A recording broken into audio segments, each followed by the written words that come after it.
tend to mulch with straw just because it's, I don't know, it's cheap, it's easy for me. So I have paths of straw, and then it's also straw underneath the plants.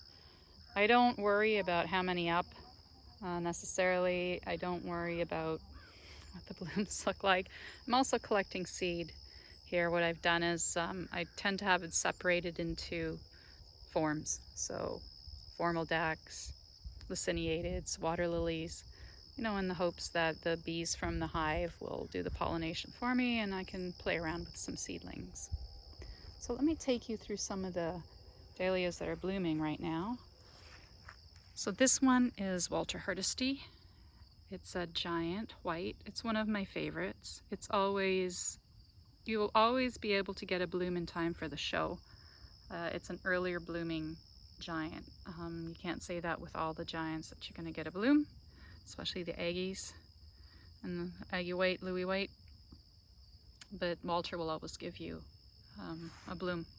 You can see the damage in here from the hail that we had. We had a recent hailstorm. So it damaged the leaves, but the plants here were remarkably free of damage, whereas at home, I think I had a bit of like a wind alley down the side of the house, and it tore most of those dahlias right up. So this next one here is Ben Houston. Just have buds. Don't have anything blooming yet. Hope to show you that in a later video. Lots of them. And we'll just go a little further down the row here to High Debut. Again, lots of buds. I have some earlier blooms. It's not really showing an incurve cactus. Quite large, quite easy to grow. There's another one, still young, but kind of get the idea of it. It's not really showing its incurve form yet. Here we've got Rye Craft Helen. Alright, that's grass that my husband, he very kindly cuts the grass here for me, but then he blows it all into my blooms and my plants. Rye Craft Helen. I love the little flush of pink in the center.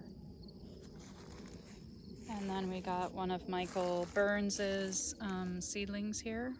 This is Ira Patricia. It's looking good. Got lots of blooms, lots of buds. And then John's Colleen Mooney here.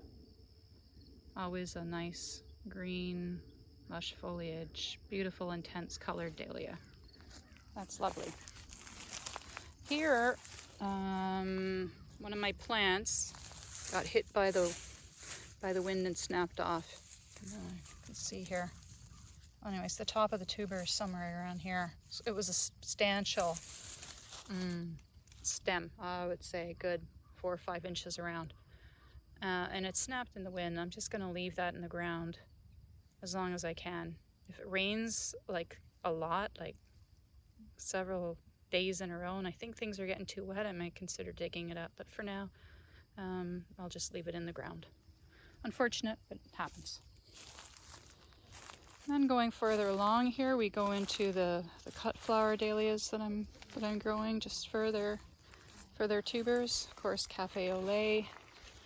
All different kinds of colors. I have the mocha colors. I have the ones that are a little more pink. I have, you know, it's a pinky mocha. Very variable in color, but it's pretty in its own right, I suppose. And then the Sweet Natalie's. These are looking good this year. I like them. They're not a show flower, but they're beautiful in an arrangement. And that color is just perfect, like a shell pink, I guess.